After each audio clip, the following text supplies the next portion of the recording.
Bien, bienvenidos. Muchas gracias por estar aquí. Marino Restrepo es un hombre que nació en Colombia en 1951. Ustedes saquen las cuentas. En un lugar llamado Anserma, en Caldas. Estudió en Hamburgo, en Alemania, Bellas Artes con especialización en drama y en composición musical. Y en el año del 1997, en una visita a Colombia, en el mismo sitio de donde él es originario, fue secuestrado por las FARC colombianas.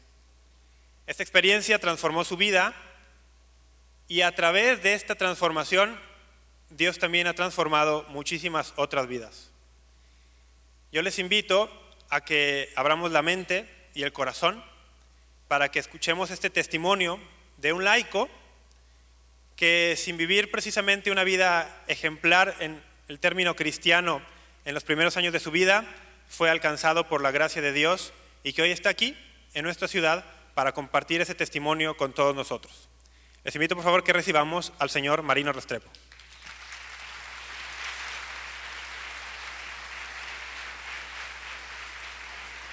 Dios te bendiga, Marino.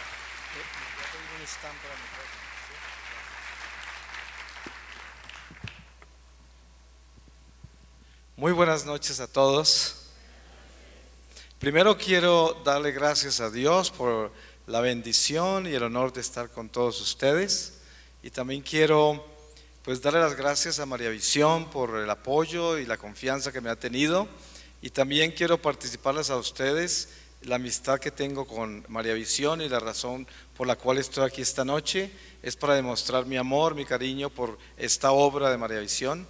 Y también sé que ustedes están aquí conscientes de que esta noche se las estamos dedicando a María Visión para honrarla y para apoyarla, y que esta obra continúe y que el Señor la bendiga por muchísimos años, porque realmente este apostolado es muy importante. Antes de comenzar este testimonio, yo le voy a pedir al Espíritu Santo que nos dé su santa palabra para que vivamos este momento de testimonio en el espíritu de la palabra de Dios.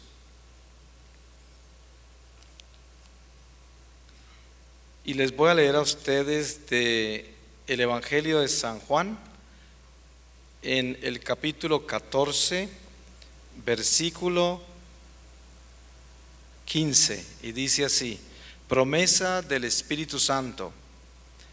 Si me amáis, guardaréis mis mandamientos, y yo rogaré al Padre y os dará otro Paráclito para que esté con vosotros siempre.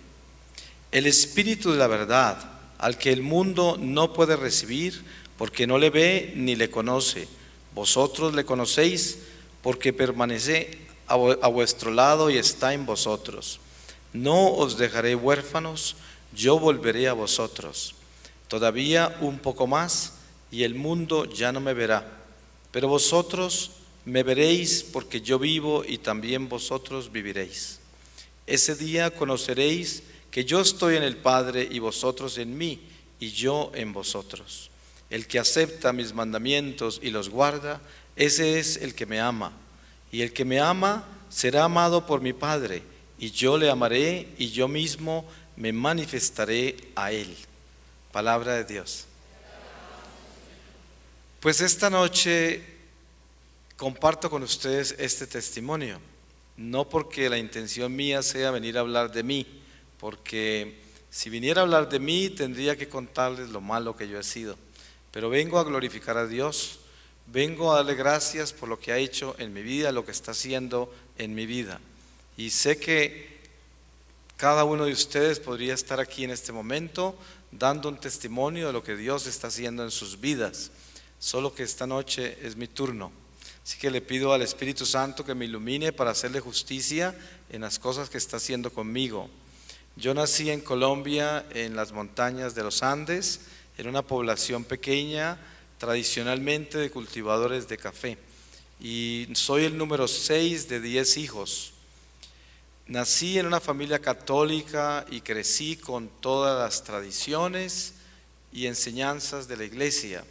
Podría decir que tuve una infancia muy feliz en el campo y cuando tenía 14 años de edad, me enviaron a la capital de Colombia, Bogotá, a terminar mis estudios secundarios.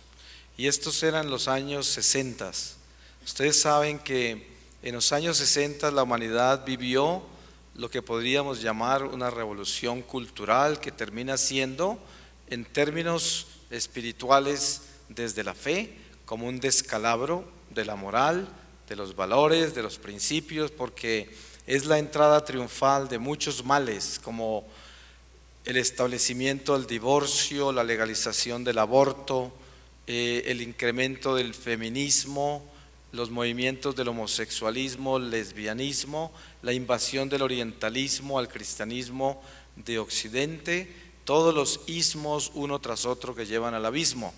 Y esto influyó muchísimo en mi vida, porque a esto se le sumó toda la fuerza que hubo para imponer todo lo que estaba en la oscuridad, como la adivinación, las numerologías, las astrologías y todo lo que conocemos como la nueva era, que se estableció como una moda, y muy pronto dejé de creer que Jesús era Dios, perdí todo el respeto por la Iglesia Católica y me convertí prácticamente como en un pagano en todo lo que estaba practicando. Cuando tenía 19 años contraje matrimonio en Bogotá y me fui a vivir a Alemania, a la ciudad de Hamburgo. Allí estudié en la Universidad de Hamburgo Bellas Artes y me formé como actor y compositor musical. Nacieron mis dos hijos en Hamburgo, que hoy tienen 39 y 37 años. Y después de un poco más de 6 años allá, me trasladé a California, a Los Ángeles, y ahí vivo desde el año 75. Me dediqué al mundo del espectáculo, trabajando como actor en cine, televisión. En el año 85 me firmaron como artista exclusivo de Sony Music de Nueva York, que en esa época se conocía como CBS Records, y viajé por el mundo haciendo conciertos, produciendo música, y continué en ese mundo del espectáculo por muchísimos años, y también en un mundo esotérico, mágico, ocultista, centrado en el dinero, la fama, el placer. Había perdido completamente el norte de Dios. La única persona que me recordaba de Dios era mi madre, que me visitaba en California, venía desde Colombia una vez al año, más o menos, y siempre me decía: no me impresiona ni tu dinero ni tus éxitos, me preocupa tu alma. Si te mueres viviendo la vida que estás viviendo, te vas a condenar. Y eso me sonaba hasta el fondo de mi ser, pero yo nunca le obedecí. Además me burlaba de su religión y del Dios que ella adoraba, porque decía que eran falsos, porque no existía ni el infierno ni el pecado. Yo había llegado al extremo que prácticamente perseguí a los cristianos y me burlaba de la iglesia. Una de mis obras más famosas fue una obra de teatro que ridiculizaba la existencia del infierno y del pecado. Y en el año 97 todo cambió en mi vida, porque fui a Colombia durante la Navidad.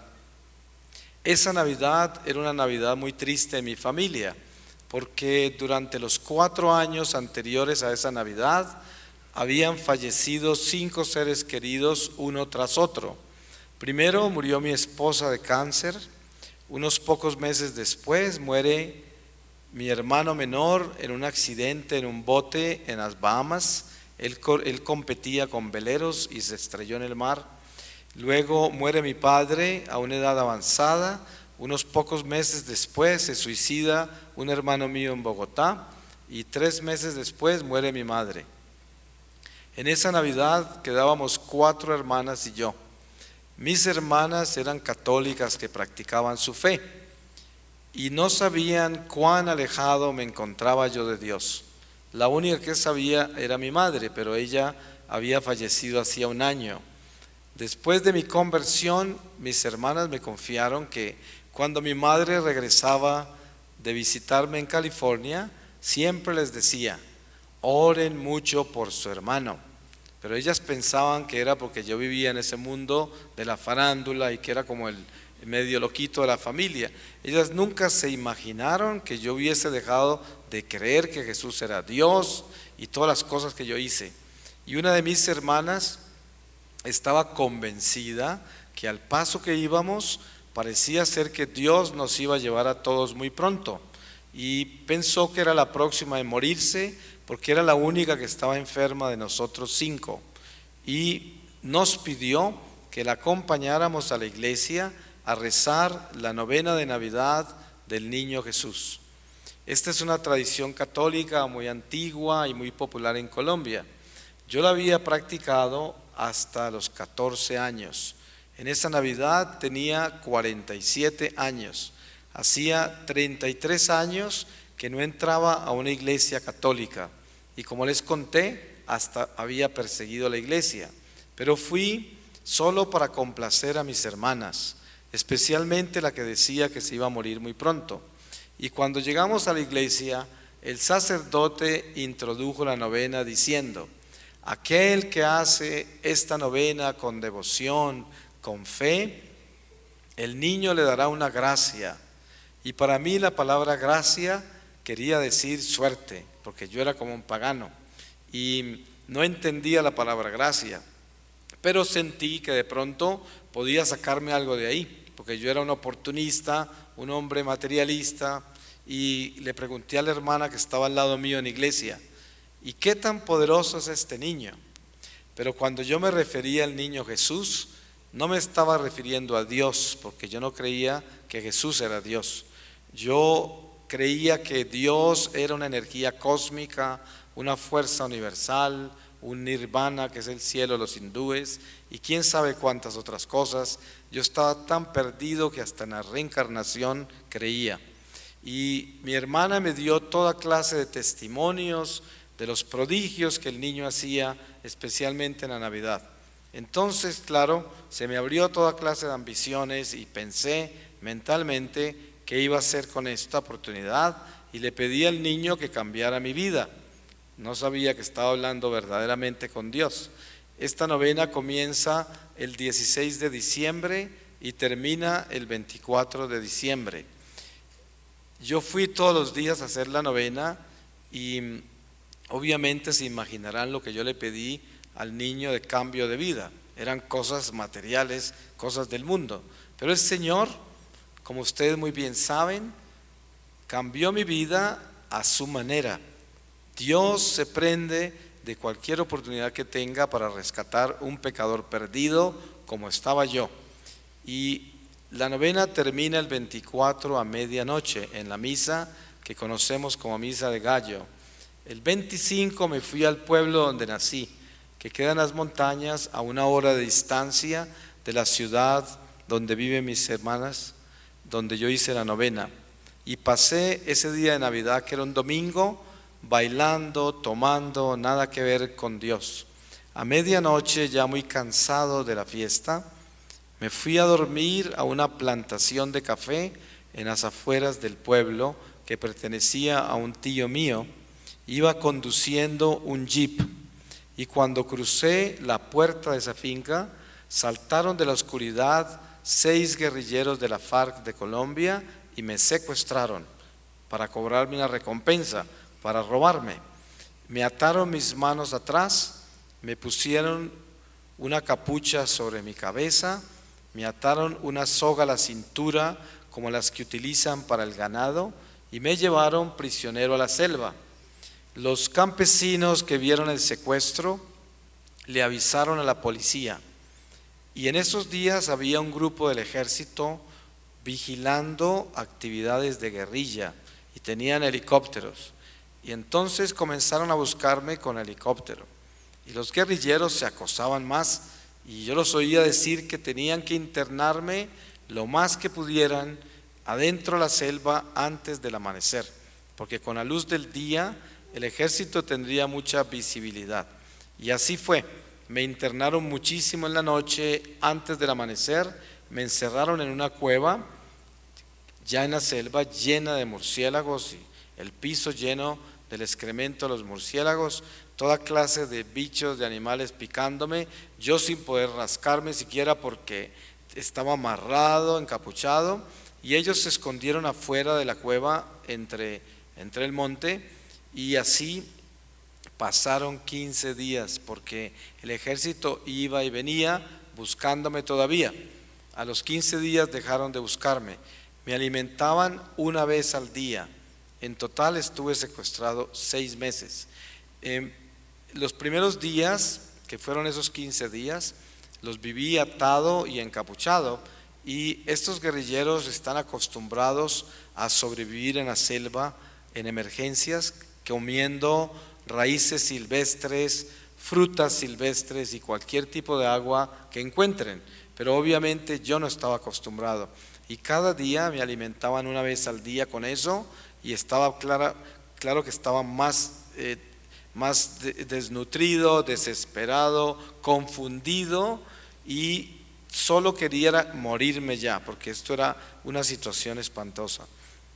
En el día 15 me sacaron de la cueva y me encontré rodeado de una cantidad enorme de guerrilleros, porque originalmente el plan de ellos era que estos 6 hombres me entregaran la misma noche del secuestro al grupo que se iba a encargar de esconderme en la selva hasta que yo pagara el dinero que me iban a quitar. Pero eso les salió mal por la acción del ejército, y ya cuando el ejército dejó de buscarme, aparecieron esos hombres y me sentenciaron. Me pidieron una suma de dinero enorme, me mostraron toda la información que tenían de mis hermanas, me explicaron que si no les pagaba ese dinero las matarían, lo mismo si me escapaba, y también que los 6 hombres que me habían llevado hasta la selva exigían que cuando yo pagara la recompensa me tenían que matar, porque les había visto sus rostros, y ellos eran guerrilleros urbanos, o sea que viven en las ciudades. En esa época la guerrilla tenía todavía mucha fuerza. Hoy en día, gracias a Dios, están muy derrotados. Hace poco mataron la cabeza de esa guerrilla. Y bueno, el caso es que me sentencian a muerte, me explican que esa noche la debo pasar en la cueva y el día siguiente me van a trasladar a otro lugar. Me ataron de nuevo, me encapucharon, me lanzaron a la cueva, y cuando yo caí en esa cueva, esa fue la noche en que yo viví una experiencia mística con Dios que duró toda la noche entera. Si yo viviera 100 años más, no alcanzaría a contarles a ustedes ni lo mínimo.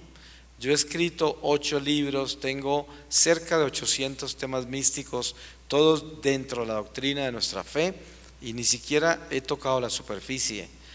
Lo que yo les voy a contar de este momento en adelante es una experiencia sobrenatural. Y saben ustedes que una experiencia sobrenatural no se puede narrar en un lenguaje natural. Por eso lo que ustedes van a oír es una vaga idea de lo que yo viví, lo que estaba fuera del tiempo y del espacio. Es lo que vivimos nosotros cuando nos morimos. ¿Por qué viví yo esta experiencia? Yo no lo sé, porque el Señor no me lo reveló.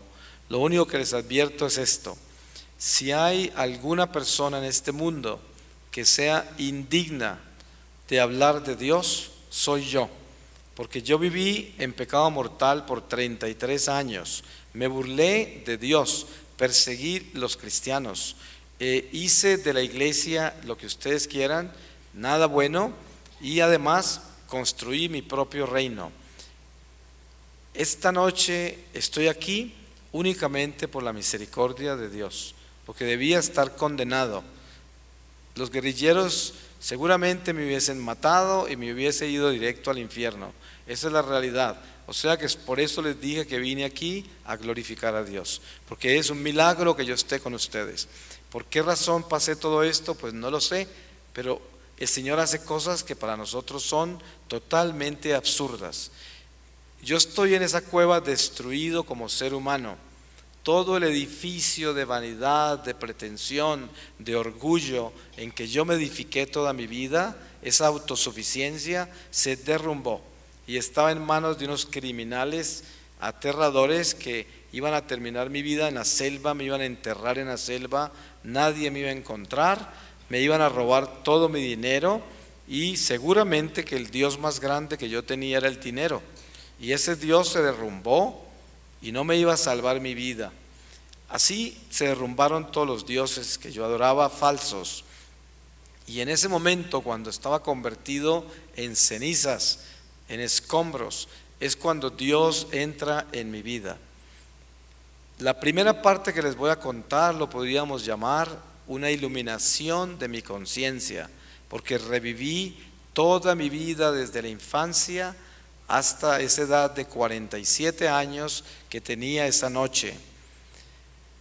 Al principio yo pensé que estaba alucinando porque estaba seguro que tenía fiebre por las picaduras de todos esos animales que me habían picado por 15 días y estaba seguro que estaba viendo cosas. Luego pensé que me estaba enloqueciendo, después que me estaba muriendo y luego dejé ya de pensar porque esta experiencia era mucho más grande que yo. Lo que sucede es que estando en ese estado de desesperación, sentenciado a muerte sin esperanza de salir de ese secuestro, comencé a verme a los 3 años de edad en el patio interior de la casa donde yo nací en mi pueblo. Estaba en un triciclo con un palo en la mano, paseándome por los jardines, golpeando las plantas y dañando las flores. Y escuchaba una empleada que me decía que no lo hiciera. Y al mismo tiempo estaba perfectamente despierto y consciente en esa cueva, viviendo esas dos realidades paralelamente. Se podrán imaginar ustedes algo más extraño que eso.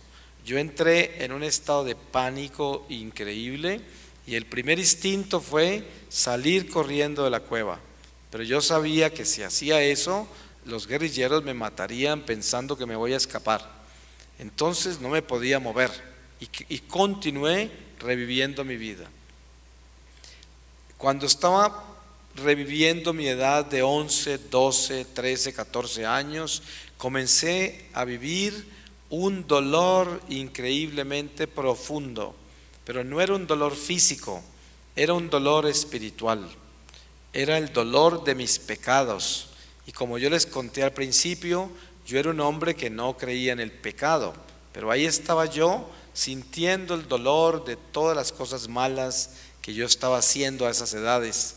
Y entre más edad, más se complicaba mi vida en el pecado. Y no solamente estaba viendo o reviviendo las cosas malas que hice, también las cosas buenas. Pero las cosas buenas pasaban sin dolor y las cosas malas se detenían como si nunca fueran a pasar. Y yo tenía que sufrirlas una por una, no había nada que pudiera hacer. Yo creo que yo reviví toda mi vida. Como les conté, tenía 47 años. Durante esta primera experiencia, que la llamaría una iluminación de mi conciencia, tenía extrañamente como un equilibrio por el hecho de que estaba despierto y consciente en esa cueva. Eso me daba como un pie en la realidad.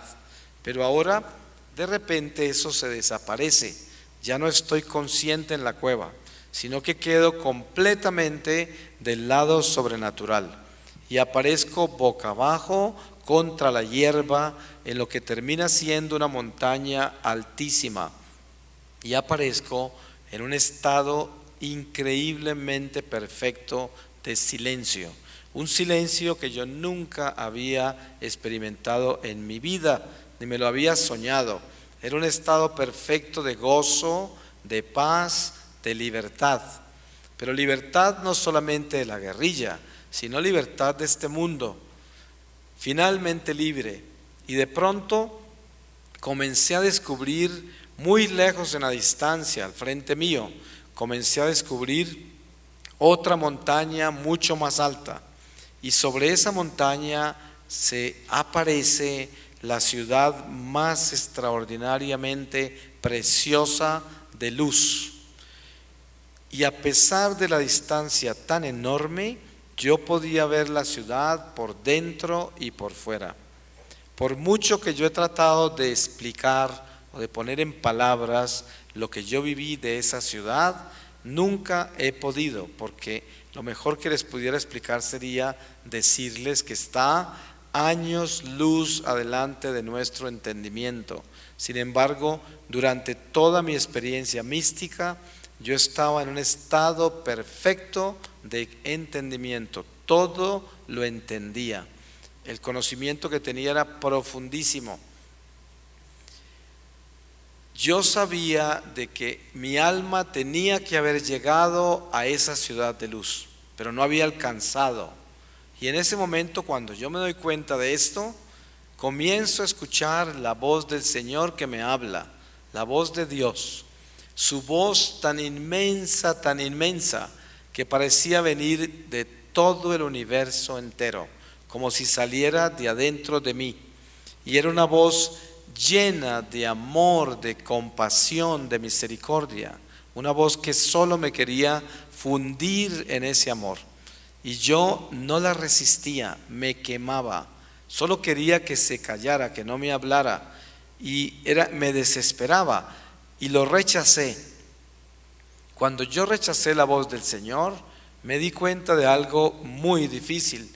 Toda mi vida que yo viví lejos de Dios, yo estuve convencido que era buenísima persona, porque yo pertenecía a muchísimas instituciones de caridad. Todos los años con mis colegas actores y músicos y gente de la industria ahí en Los Ángeles, recolectábamos muchísimo dinero para los pobres y siempre ayudaba a la gente que me pedía ayuda. Eso me hacía creer que yo era bueno, pero al mismo tiempo vivía en una vida decadente y de pecado terrible. Y durante mi iluminación de conciencia me había dado cuenta que yo nunca había amado a nadie. Yo era la persona más egocéntrica que ustedes se pueden imaginar. Había creado un reino en el cual yo gobernaba y el resto de la humanidad eran mis servidores. Y cuando yo encontré ese amor de Dios que me habló, no lo resistí, porque no tenía ni una gota de ese amor en mí y me quemaba. Hay muchas personas que tienen mucha dificultad creyendo o entendiendo cómo es posible que Dios rechace un alma y se vaya al abismo eterno. Pues no es que Dios rechace un alma, es que el alma rechaza a Dios, porque creció sin amor, sin el amor de Dios, y por lo tanto no resiste a Dios. Es tan sencillo como eso. Ustedes les puedo poner un ejemplo muy humano, pero es paralelo. Ustedes lo pueden aumentar en años luz, pero es igual.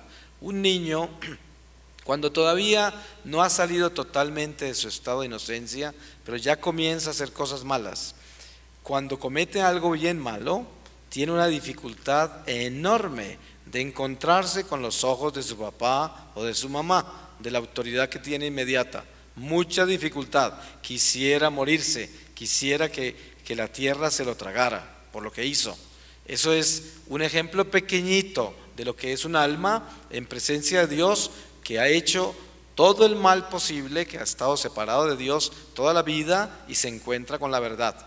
Pues yo rechacé al Señor, Él se silenció y todo se desapareció. Porque descubro también algo muy radical.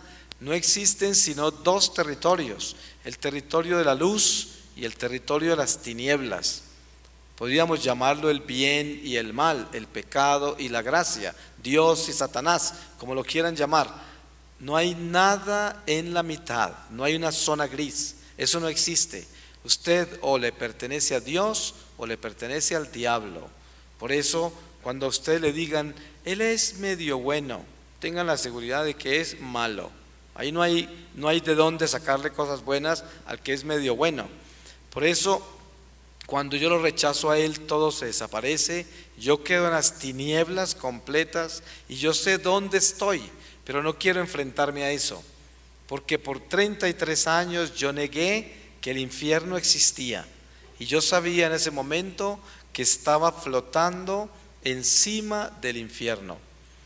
Y esta noche, en presencia de todos ustedes, en el nombre de nuestro Señor Jesucristo, yo testifico con mi vida de que el infierno existe, no porque yo lo haya leído en un libro, porque cuando yo era un muchacho joven me lo enseñaron en el catecismo de la iglesia y me burlé, no porque me lo hayan revelado ningún ser humano, porque cuando a mí me contaron de la existencia del infierno en el colegio, en mi familia, en la iglesia, también me burlé por toda mi vida.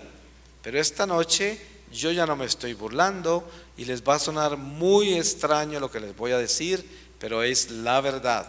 Yo conozco el infierno porque yo he estado ahí. ¿Por qué razón? Yo no lo sé y ya les conté que a mí no me lo reveló el Señor. Pero podrían imaginarse también, de paso, que yo no tengo palabras para explicar eso porque es imposible de describir lo que yo viví en ese estado de condenación eterna. Les puedo contar esto. Yo me encuentro flotando en un abismo de tinieblas porque había rechazado el amor, había rechazado la luz.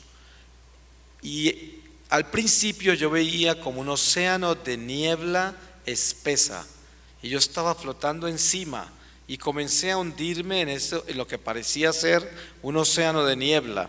Cuando estaba dentro me di cuenta que no era ninguna niebla, sino que cada partícula de eso que parecía niebla era un alma maldita, un ser humano demonizado, un alma condenada, que habían sido seres humanos como nosotros. Y en la superficie algunos tenían todavía rasgos de ser humano, pero estaban totalmente deformadas por el pecado.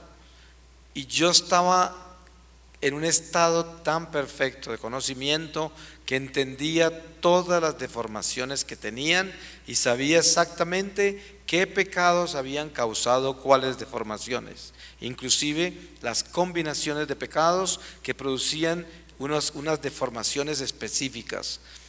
Esas almas están llenas de desesperación, de odio, de ira y quieren gritar eso, pero todo lo que les sale son sonidos de animal como de bestia y eso las enfurece mucho más porque perdieron su voz. Cuando nosotros entramos en esta transición que conocemos como la muerte, que en realidad es el principio de la vida si es que la vivimos con Dios, si entramos a la salvación eterna, aunque sea en el estado más bajito del purgatorio, el alma tiene voz todavía. Es más, si nosotros pudiéramos escuchar la voz de un alma del purgatorio, quedaríamos en éxtasis de lo hermosas que son, porque entre más amor de Dios, más alta la frecuencia de la voz. Nuestra voz es espíritu y refleja lo que lleva el corazón. Por ejemplo, una madre sabe perfectamente cuando un niño le miente por el tono de la voz, y la voz nuestra refleja el corazón. Entonces las almas condenadas lo primero que pierden es la voz. Si un ángel se apareciera acá y nos hablara, seguramente que moriríamos porque no resistiríamos la frecuencia perfecta del amor de un ser celestial. Por eso es que todo el que tiene una experiencia mística la tiene en un estado de éxtasis. Hay muy pocos casos en que se ha hablado directamente cara a cara con un ángel, como la anunciación de la Santísima Virgen María. Y habrán casos como Abraham, que habló con 3 ángeles que representan la Santísima Trinidad. Seguramente que él estaba en un éxtasis. Tobías viajó con San Rafael Arcángel mucho tiempo y regresó, y el arcángel le reveló a él y a su padre que cuando a él lo veían comer, no estaba comiendo. Por lo tanto, él los tenía en un éxtasis cuando estaban en presencia de él, porque lo veían comer y él no comía. Así que ellos no estaban en un estado natural. Pero lo que yo les quiero explicar es que esos estados de amor tan increíbles que representa la salvación eterna se reflejan en la misma voz. Cuando yo miraba más profundamente en el abismo, veía que había niveles incontables de condenación dependiendo del pecado por donde habían caído las almas. Más profundo en el abismo, mucho más profundo, se complicaba todo mucho más. Yo podía ver y sentir que había como un palpitar que venía de abajo a abajo, y cuando esto palpitaba, todas las almas que se atravesaban como con una furia infernal que atravesaba cada alma, y de acuerdo al nivel en que se había condenado era la intensidad de ese palpitar que venía del fondo, y podía apreciar que había niveles de jerarquías demoníacas. Y esas jerarquías demoníacas estaban formadas por espíritus que nunca habían sido seres humanos, que conocemos como ángeles caídos. Y cada jerarquía gobierna un territorio diferente de pecado. Y las almas que cayeron, cada una son esclavas de diferentes jerarquías dependiendo de los pecados por donde cayeron. Son esclavas eternamente. Pues yo pudiera hablarles del infierno sin terminar por muchísimo tiempo, pudiera escribir una enciclopedia, no sé cuántos tomos, de una sola alma, hablando de la economía del alma entre la gracia y el pecado. Pero el Señor me habló de nuevo. Cuando Él me habló, yo aparecí en la montaña donde yo lo había rechazado y estaba otra vez boca abajo contra la hierba, escuchándolo. Me habló tanto que no terminaría nunca de contarles. Entre las cosas que me contó, que les puedo compartir a ustedes en este corto tiempo, esta noche, me hablaba de la humanidad y me decía que nosotros estamos al final del final del final de los últimos tiempos. Pero con esto no pretendo venir aquí a darles un mensaje milenarista de los últimos tiempos, porque lejos estoy yo de venir aquí a ser un profeta del terror. Si algo vengo a compartir con ustedes es un mensaje de esperanza, porque es la misericordia de Dios que no quiere que ninguno nos condenemos. Para muestra un botón. Así de que el Señor me habla de ese final, pero no me habla en términos humanos. Por eso Él no me quiso decir que el mundo se acababa en enero, porque si ustedes quieren conocer un profeta falso, alguien que venga a darles una fecha del final de los tiempos. ¿Cuánta gente hay embebida hoy en todas estas fábulas del final del mundo en el 2012, basados en astrologías aborígenes y en numerologías aborígenes y en supersticiones esotéricas y en toda clase de conceptos metafísicos que son de la oscuridad, y quién sabe cuántas otras asunciones o revelaciones falsas, algunas que pretenden ser a través inclusive de la Virgen María? Pero les aseguro que si nosotros como católicos clamamos obedecerle a lo que Dios nos ha revelado en nuestro Señor Jesucristo, no podemos olvidarnos que Jesús nos dijo que nadie sabía ni el día ni la hora sino el Padre Celestial. Por lo tanto, todo eso es falso. Pero sí estamos al final del final del final del final. ¿Cuánto tiempo es eso? Nadie lo sabe. Pero el diablo está furioso porque su tiempo se termina ya. Y el Señor dice que el diablo ha diseñado el mundo más hiperactivo, el mundo más materialista que nos podamos imaginar en toda la historia de la humanidad, porque nosotros estamos viviendo una situación en la cual estamos ocupados casi 24 horas al día. Él nos quiere tener ocupados para que no pensemos en el sentido eterno de nuestra vida. Y dice, como está tan desesperado y él es un jugador, tiene todas las cartas sobre la mesa y al mismo tiempo tiene todos los juguetes afuera, porque nos quiere tener más entretenidos cada vez. El mundo nunca antes había sido más seductor, más encantador que el mundo que tenemos hoy, y dice el Señor que se va a volver aún más encantador y más seductor, porque estamos al puro final y Él nos quiere entretener en una forma que perdamos la gracia que tenemos en este corto tiempo de vida. Y me explica que nosotros somos creados de la nada en el vientre de nuestra madre. Ahí comienza nuestra vida, pero quedamos instantáneamente colocados en la eternidad, a pesar de que no contemplamos eso por el estado de mortalidad en que nos encontramos. Pero en realidad estamos colocados en la eternidad y todo lo que hacemos refleja consecuencias eternas en nuestra vida. Por eso es que la vida temporal define el alma eternamente.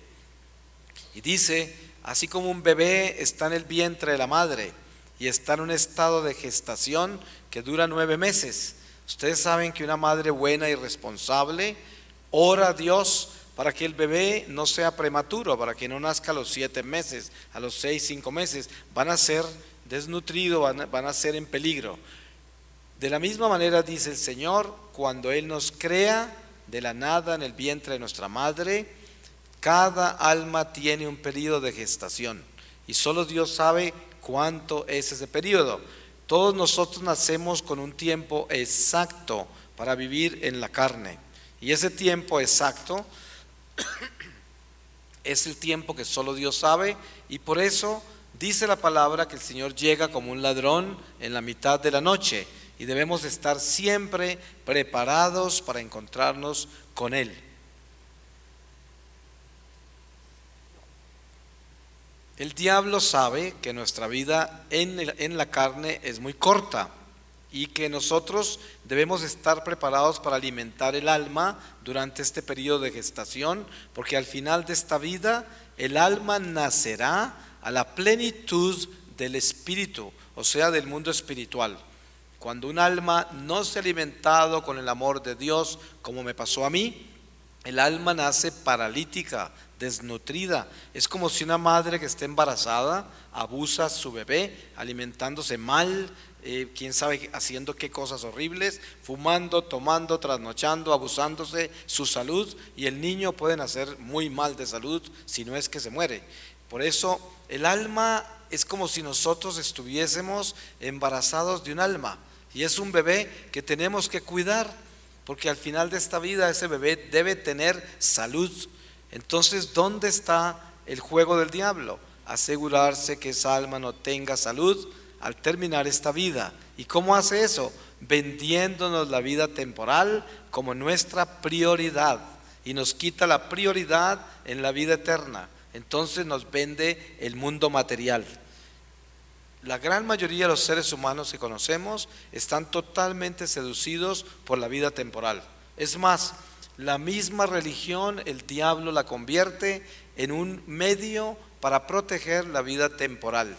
Si usted entrevista a católicos que rezan mucho, que son aparentemente como muy santos en su vida de oración, y les pregunta, cuénteme, ¿qué porcentaje de sus oraciones las hace usted para que Dios le dé la salvación eterna, lo lleve al cielo, lo haga santo?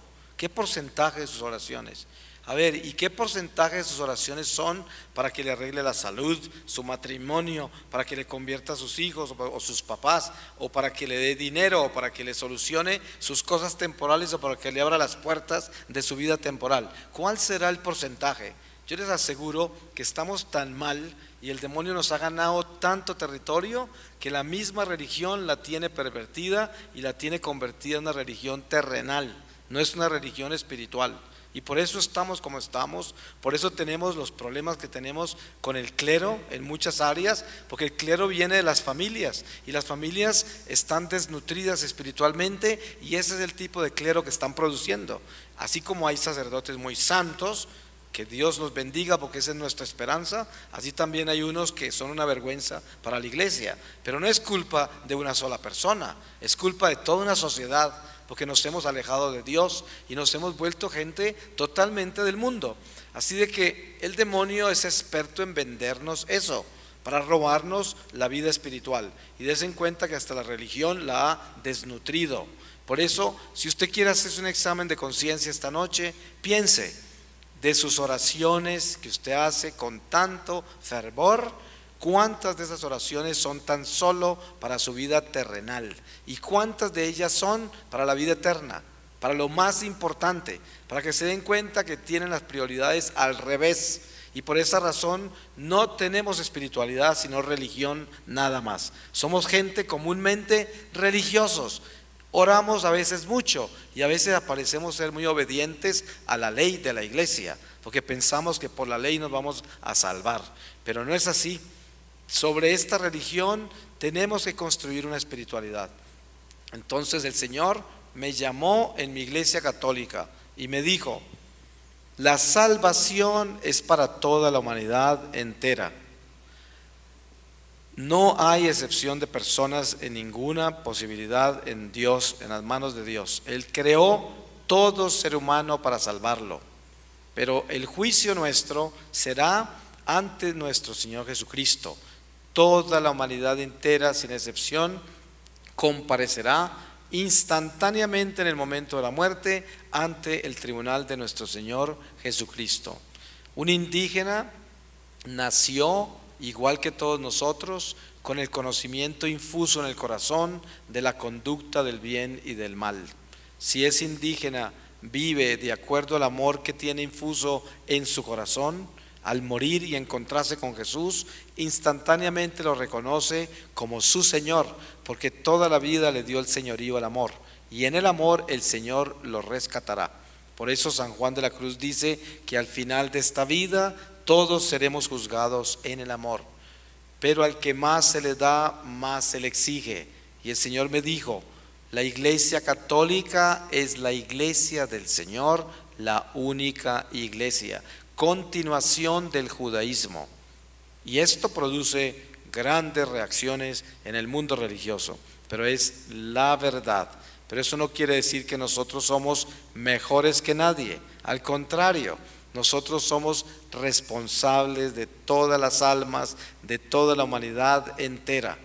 Un ejemplo: el Ejército de México está encargado de la seguridad de esta nación y los protege de los malhechores, y es el ejército. Pero los soldados de ese ejército no son más privilegiados o tienen más derecho que el resto de los ciudadanos mexicanos. No, son mexicanos como todos los demás, pero son responsables de la seguridad de la nación. De la misma forma, nosotros como católicos no somos nada diferente al resto de la humanidad, pero somos los guardianes de las almas de toda la humanidad. Nosotros somos la seguridad contra el diablo para el resto de la humanidad. ¿Y por qué? Porque nosotros somos instrumentos eucarísticos de reparación. Eso es lo que somos nosotros. Si no fuera por la Eucaristía, este mundo se hubiese desboronado ya hace mucho tiempo. Y el Señor me dice: como somos instrumentos eucarísticos de reparación, tenemos que subsistir en los sacramentos. El diablo me robó la Iglesia Católica a los 14 años, porque me robó el sacramento de la confesión. Yo rehusé confesarme con otro ser humano que consideraba que podía ser un peor ser humano que yo, más pecador, el sacerdote. Y dije: no necesito intermediarios para llegar a Dios. Y renuncié al sacramento de la confesión. Y el diablo muy pronto me endureció el corazón, me llenó de orgullo, que es el mismo pecado, y me separó completamente de la iglesia. Y me dice: Señor, como yo fui creado con sus manos para ser un instrumento eucarístico, no puedo subsistir sin la reconciliación. Y la reconciliación tiene que ser por intermedio del sacerdote. Y me mostró cómo Jesús mismo instituyó el sacramento cuando resucitó y le dio poder a los apóstoles de perdonar pecados o retenerlos, al intermediario. ¿Y por qué? Porque nosotros tenemos una naturaleza débil que está manchada por el pecado original. Eso no quiere decir que somos malos, porque Dios nos creó buenos, pero estamos manchados.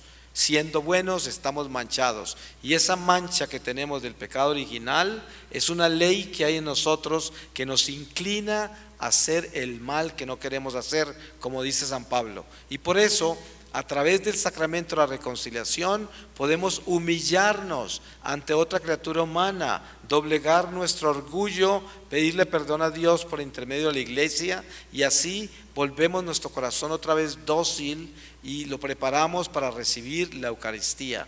De lo contrario, no podremos servir el misterio eucarístico. Y dice: cuando nosotros venimos a comulgar a la iglesia, cuando venimos a misa y estamos en gracia de Dios, en el momento que recibimos la comunión, el Señor Jesús cristifica nuestra sangre y con esa sangre compra la salvación de un alma. Alguien se puede estar muriendo en pecado mortal en el momento que usted está comulgando, y el Señor con esa sangre suya puede detener esa condenación y darle la oportunidad de salva, pero necesita de su sangre. Por eso le pedí a los apóstoles que no se durmieran en Getsemaní. Él estaba utilizando la presencia de esos apóstoles, utilizando esa sangre de ellos para pedirle más misericordia a Dios por las almas. Y entonces me dice el Señor: así como el mundo natural está sostenido en leyes ecológicas, por ejemplo, la capa ozono protege la tierra de los rayos del sol, y tantos otros elementos nos proveen con el equilibrio por el cual nosotros subsistimos como organismos celulares que somos. Pero cuando nos levantamos por la mañana, lejos estamos nosotros de estar conscientes de que esos elementos nos están dando la subsistencia natural. Usted cuando se levanta por la mañana piensa en la capa ozono, pues muy poco, ¿no? Y las abejas, que son tan importantes que si se desaparecieran serían grandes problemas ecológicos, a veces hasta las matamos, uno ni se acuerda que son un equilibrio. De la misma manera dice el Señor, perdón, en el mundo espiritual, un pakistaní se levanta en Pakistán, que es un musulmán, y no tiene ni idea que la comunión que yo recibí hoy en la iglesia le alimentó su alma, pero se la alimentó. Nosotros somos como la capa ozono en el espíritu del resto de la humanidad. Yo no les puedo ni contar el dolor que yo sentí cuando el Señor me mostró todo lo que yo dejé de hacer en 33 años que no comulgué, y lo que hubiera podido hacer el Señor conmigo y las almas que se hubieran podido salvar. Si yo me hubiese muerto y el Señor me hubiera dado la oportunidad de purgar esto, seguramente hubiera pasado en el purgatorio siglos, porque el alma no hubiera podido reconciliarse por mucho tiempo de ver lo que hice y haber rechazado la misión para la cual yo nací. El diablo conoce quiénes somos nosotros desde que estamos en el vientre de nuestra madre. Para el diablo, la pesadilla más grande de su vida es la Eucaristía. Y cuando nosotros nacemos como instrumento eucarístico, desde el vientre de la madre nos siembra una batalla espiritual para destruirnos. Obviamente que la batalla siempre se supera con Dios, pero es que el problema es que nosotros tenemos libre albedrío y depende de nosotros si le decimos sí o no al Señor. Yo le dije que no y viví casi toda mi vida con el no hasta que Él me rescató. Pues el Señor me habla muchísimas cosas con referencia a la Eucaristía y a todos los sacramentos. Para pasar rápidamente por acá les digo que me dice el Señor que todo pecado mortal tiene como guardián un ángel caído. Y solo la iglesia tiene el poder de desatarnos de esos espíritus del mal con los cuales nos asociamos en el pecado, porque Dios le dio la llave del cielo a Pedro y le dio el poder para atar y desatar, y el poder a los apóstoles de perdonar o retener pecados. Entonces Satanás solo le obedece a la iglesia. Miren que el golpe más duro que el diablo le ha dado al cristianismo, según me dice el Señor, que es uno de los primeros golpes específicos de la nueva era contra el cristianismo, es el protestantismo. Todos estos grupos que se conocen hoy, que ya no se llaman protestantes sino cristianos, todos esos grupos separados de la iglesia madre perdieron lo más importante, que es la Eucaristía. Si todos esos cristianos comulgaran hoy, les aseguro que el aborto sería mínimo, que no tuviéramos esos movimientos de homosexualismo, lesbianismo, bestialismo y todos esos ismos que están reinando entre nosotros. El diablo hizo eso a propósito, preparando estos tiempos, y fue consecuencia de la misma iglesia, del mismo pecado de la iglesia. Y no es que ellos sean inferiores a nosotros o que ellos no tengan los mismos derechos que tenemos nosotros, porque son tan cristianos como nosotros, pero el diablo les robó los sacramentos y por eso no tienen todas las armas que necesitamos tener hoy los cristianos para defender la humanidad entera del demonio que tiene tanta fuerza por el materialismo en que vivimos. Ahora hay que entender que el Señor me muestra a mí que el demonio no tiene poder. Está completamente derrotado en Jesucristo, pero nosotros somos los que le damos poder al demonio.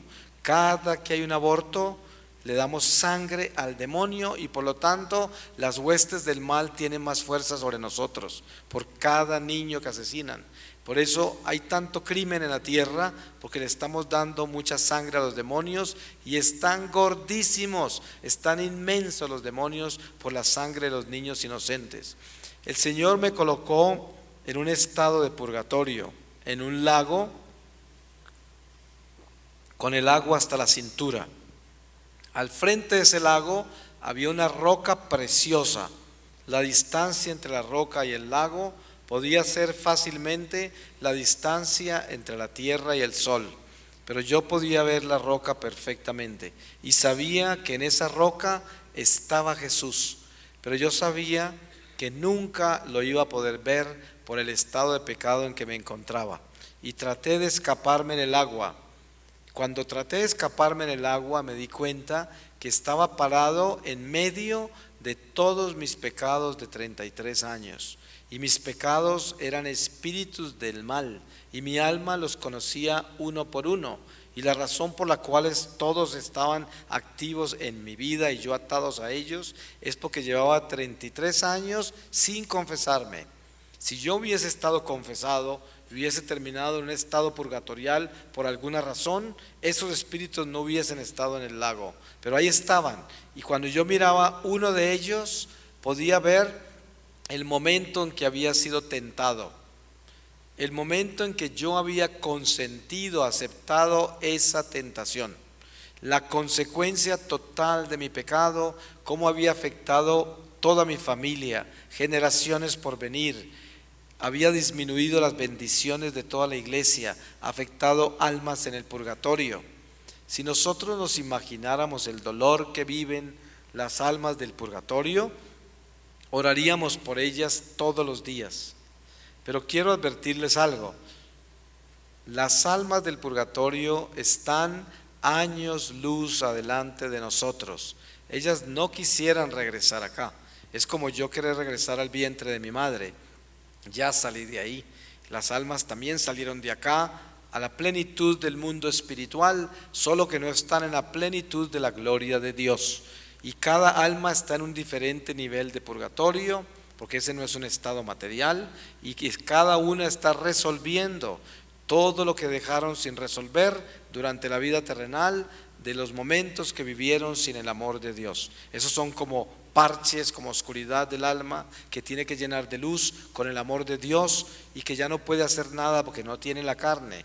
Pero al mismo tiempo esas almas se salvaron y están como en el atrio del cielo, preparándose para entrar a las bodas con el Cordero, y ellas están llenando de amor todas las áreas de desamor, que son las áreas de pecado, las áreas alejadas de Dios.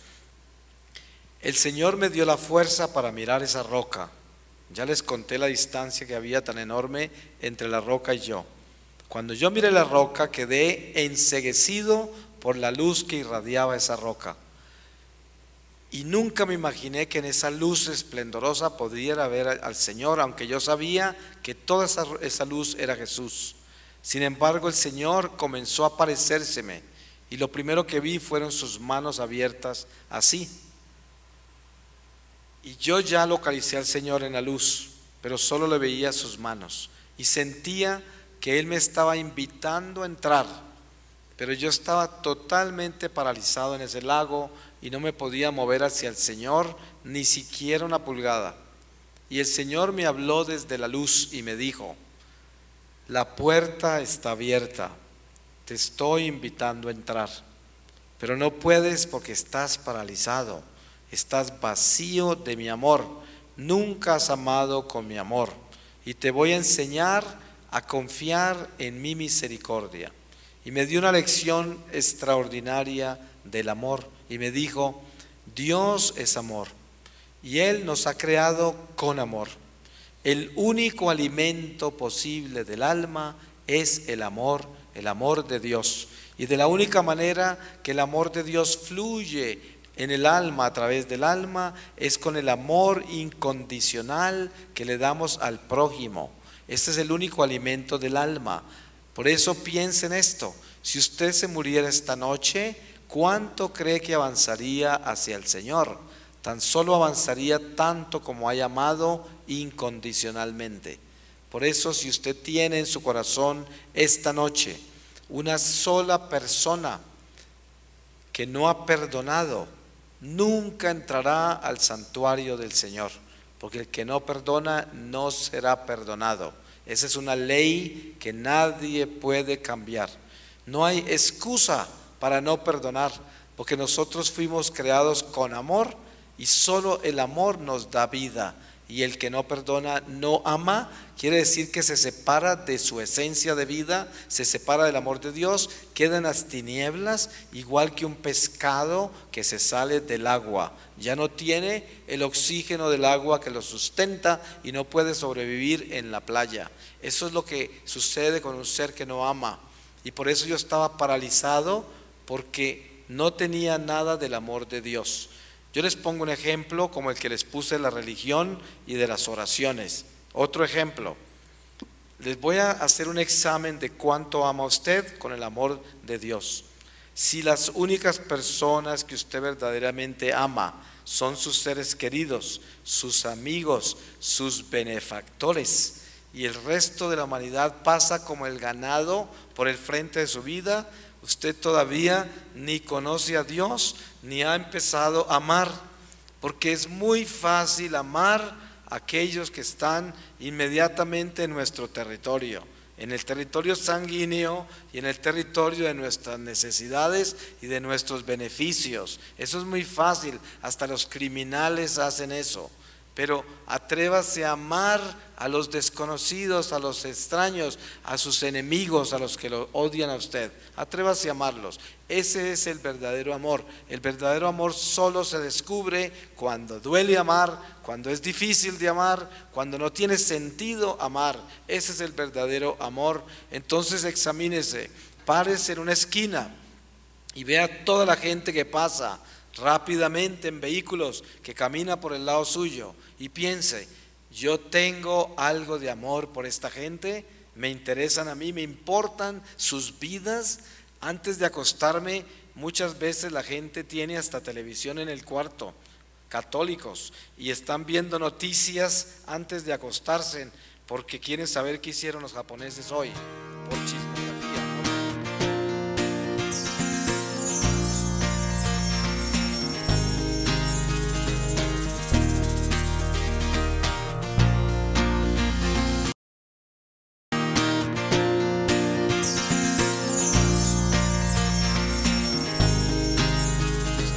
Son nubes y nubes de almas que van lentamente ascendiendo hacia la luz, porque todavía no aprendieron a amar, y la lección de esta vida, que es el principio de una jornada eterna que nunca terminará, esa lección es el amor.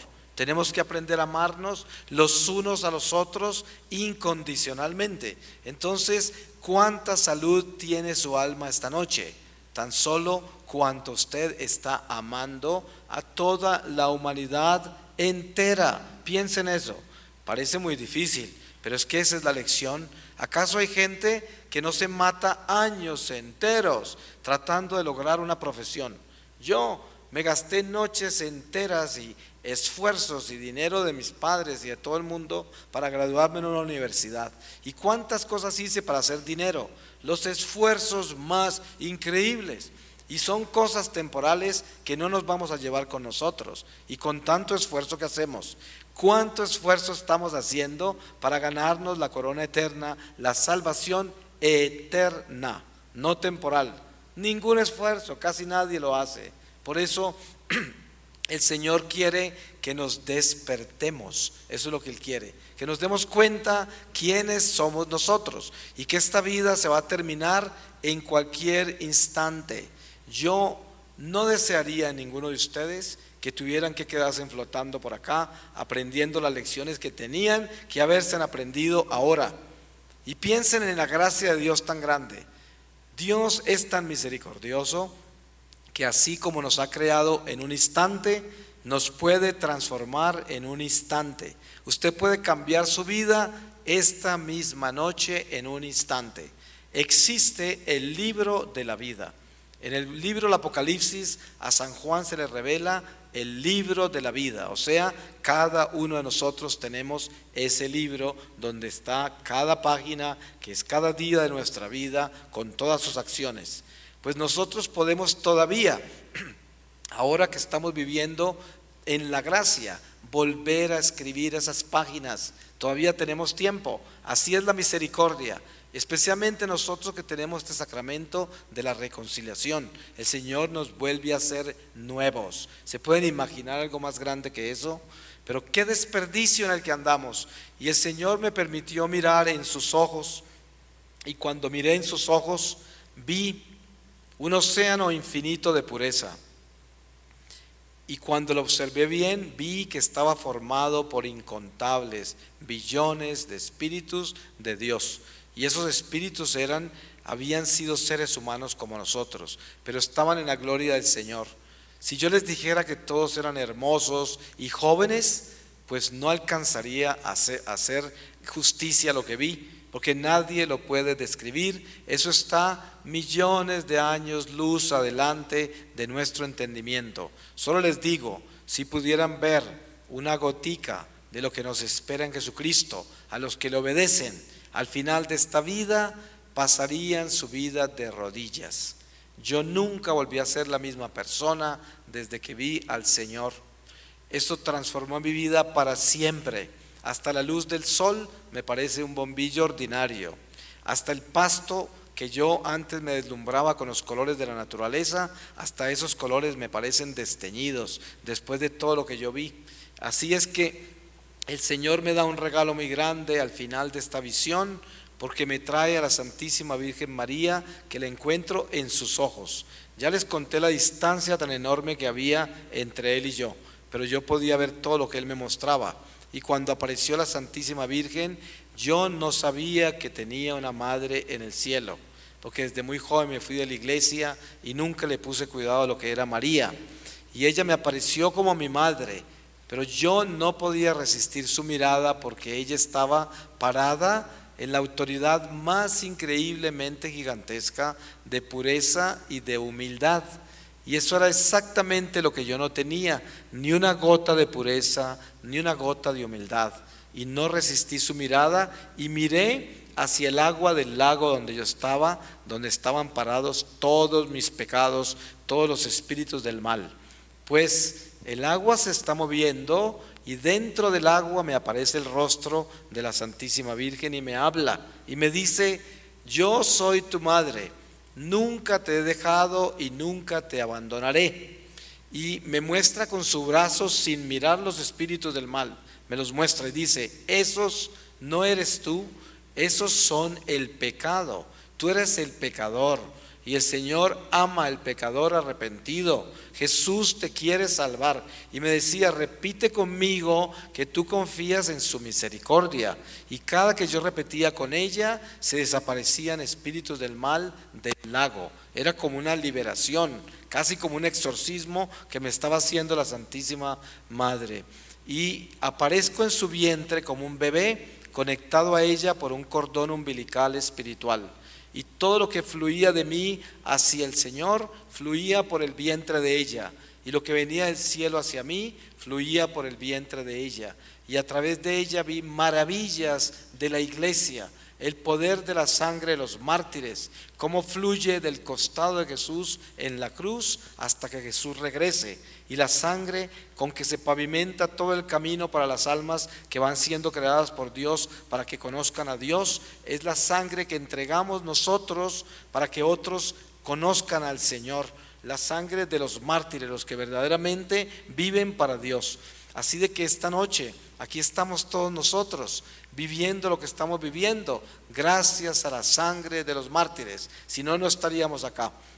Y la Virgen me mostró lo importante que son las tradiciones sagradas de la iglesia, cómo es de importante la sana doctrina, la obediencia a la jerarquía eclesiástica, la obediencia al Santo Padre.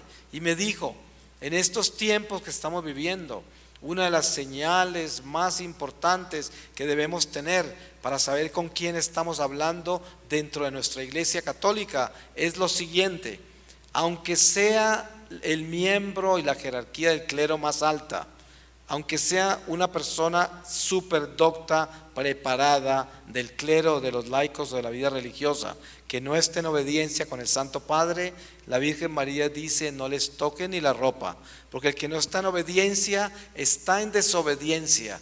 y no hay sino dos ejércitos: el ejército de Dios, que es el ejército de la obediencia, y el ejército del diablo, que es el ejército de la desobediencia. Entonces, si ustedes encuentran un sacerdote, cualquier jerarca de la iglesia, un laico muy importante, lleno de títulos y lleno de toda clase de dones y unciones, pero no está en obediencia a la jerarquía de la iglesia, ese no es de la luz, es de la oscuridad. Y en estos tiempos que estamos viviendo, con más razón debemos ponerle cuidado a esto, dice la Virgen María. Entonces, el Señor me envió de regreso a mi cuerpo, y yo tenía convulsiones como si hubiese entrado a una cárcel que era mi carne, pero no porque realmente fuera una cárcel, sino que la diferencia entre lo que yo acababa de vivir y regresar a esta realidad terrenal era muy difícil. Yo sabía que había estado toda la noche en esa experiencia, como 8 o 9 horas por lo menos, y después me sacaron los guerrilleros de la cueva y viví 5 meses y medio más secuestrado después de esta visión con Dios. Todos los días del secuestro le imploraba al Señor que no me dejara morir sin confesarme. Viví muchas torturas psicológicas y físicas. Yo nunca hablo del secuestro en esos particulares, porque se lo ofrecía al Señor en reparación por mis pecados. A los 6 meses ocurrió un milagro extraordinario y los guerrilleros, sin ninguna explicación, me llevaron a una carretera en la selva y me dijeron que caminara derecho y no mirara para atrás. Esa fue la caminada más larga de mi vida, porque yo estaba sentenciado a muerte y estaba seguro que me iban a matar. Pero caminé por mucho rato y ahí me dejaron libre. Pasó por el frente mío un autobús viejo, de esos que andan por la selva, porque era una carretera destapada, y paró unos metros adelante de mí. Yo estaba seguro que habían parado a recogerme y corrí hacia el autobús. Cuando se abrió la puerta, salió una mujer guerrillera que se internó en la selva, y yo traté de subirme y me cerraron la puerta en la cara, porque yo tenía un aspecto terrible. Tenía la barba hasta el pecho, la misma ropa deshecha que no me había cambiado en 6 meses, parecía como un esqueleto, tenía un aspecto horrible, y claro, tenían miedo de mí en el autobús, pero yo me forcé mi entrada y me llevaron de regreso a lo que podíamos llamar la civilización, donde me dejaron. Mis hermanas me recogieron, y cuando me recuperé físicamente un poco, me fui a confesar a un monasterio de franciscanos ahí en la ciudad de mis hermanas en Colombia, y ya se podrán imaginar lo larga que fue mi confesión. Después regresé a California y lo primero que hice fue regresar a la iglesia católica. Cuando yo comencé a leer el catecismo, no se pueden imaginar la dicha que yo tenía al leer todo lo que el Señor me había enseñado de lo que era su iglesia, y sabía que estaba en su casa. Y después, cuando comencé a leer las Escrituras, con más razón estaba feliz, porque estaba confirmando toda mi experiencia mística con detalles, que estaba todo revelado aquí en las Escrituras. Y yo me enloquecí de amor por la iglesia, pero viví en silencio 2 años, sin contarle a nadie, ni siquiera a mis hijos, la experiencia mística. Yo estaba seguro que eso era un secreto entre Dios y yo. Él me había salvado, yo tenía que cambiar mi vida y obedecerle, fin de la historia. Pero no fue así. Casi 2 años después terminé en Colombia en una Semana Santa y fui a misa el domingo de Palmas, el domingo de Ramos, a misa de 12 del día en Bogotá, en una iglesia muy grande. Y quedé en el atrio de la iglesia porque no alcancé a entrar, estaba llena de gente, y estaba mirando hacia adentro por la nave central de la iglesia, y todo lo que podía ver por encima de las cabezas de la gente era un crucifijo enorme que colgaba de encima del altar. Y cuando miré el crucifijo, comencé a sentirme mareado como si me estuviese desmayando, pero lo que estaba era viviendo otra experiencia con Jesús.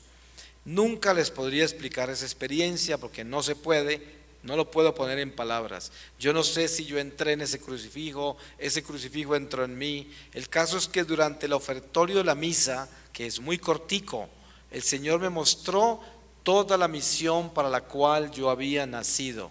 Yo tenía 49 años de edad y el Señor me dijo que mi misión en esta vida apenas iba a comenzar y que Él me iba a llevar por todo el mundo. que todos los sitios donde yo iba a ir ya los tenía escogidos. Todas las personas que me iban a escuchar, ya Él las había escogido con nombre propio.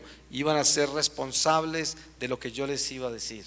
Y yo salí de esa iglesia sin entender nada. Y me acordé del franciscano donde me confesé la primera vez en la ciudad de mis hermanas.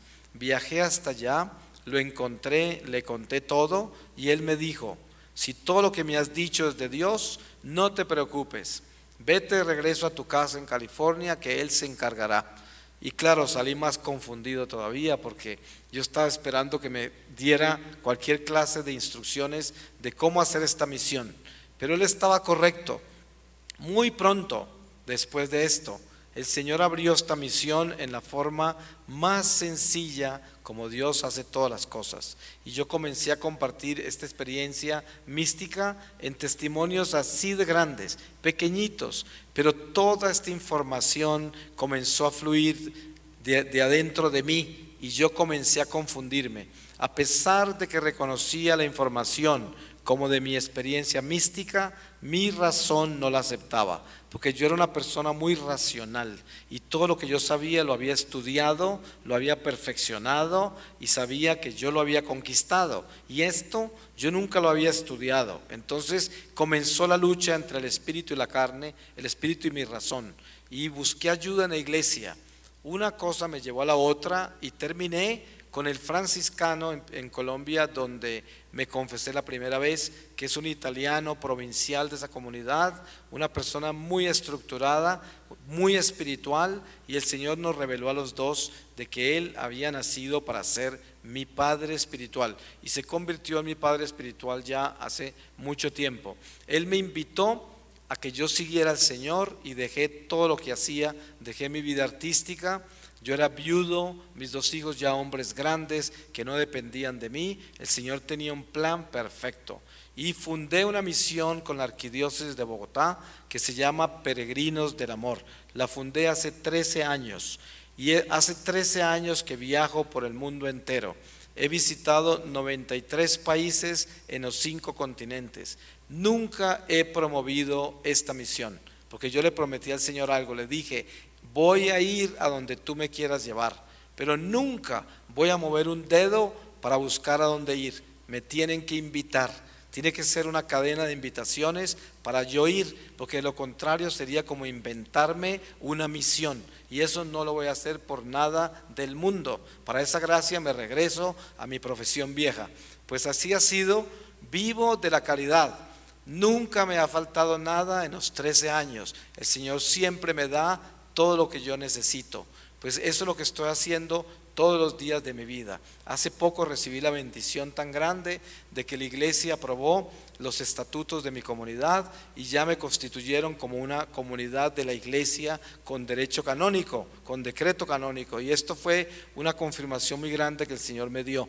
Pues esta noche estoy acá y antes de venir a verlos a ustedes le pedí lo que siempre le pido al Señor. Yo le pedí: Señor, tú me llevas allá a hablar con tu pueblo, pero yo voy a ir a hablar con tu pueblo solo, con la seguridad de que vengo acá porque a mí me interesa la salvación de ustedes, porque vengo acá porque los quiero, porque tengo amor por ustedes, el amor del Señor.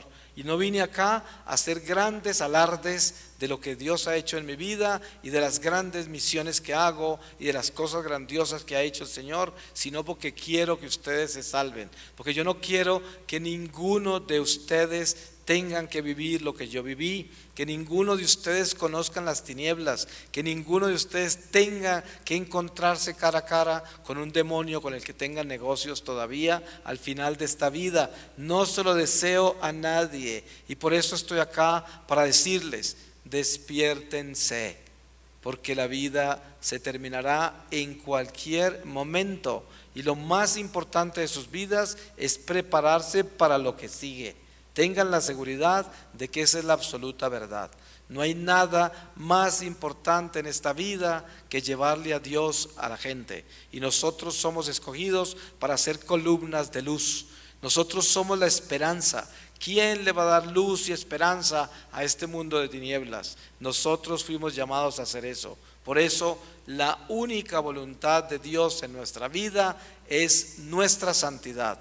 Les aseguro, no hay paz ni gozo más grande en la vida que obedecerle a Dios. Es el tesoro más grande, es la paz más grande. Pues que el Señor les dé paz, que el Señor les dé obediencia, que el Señor derrote a Satanás en esta bella nación de México y que toda esta violencia desaparezca, y todo depende también de las rodillas de ustedes. Tenemos que arrodillarnos, es tiempo de orar, es tiempo de implorar por misericordia, porque somos pueblo de Dios. Esta es una nación católica y las naciones católicas son muy probadas por Dios y el diablo las odia. Por lo tanto, tenemos el poder para derrotar al diablo. Tenemos que recuperar la autoridad espiritual que solo se consigue con la santidad. Amén.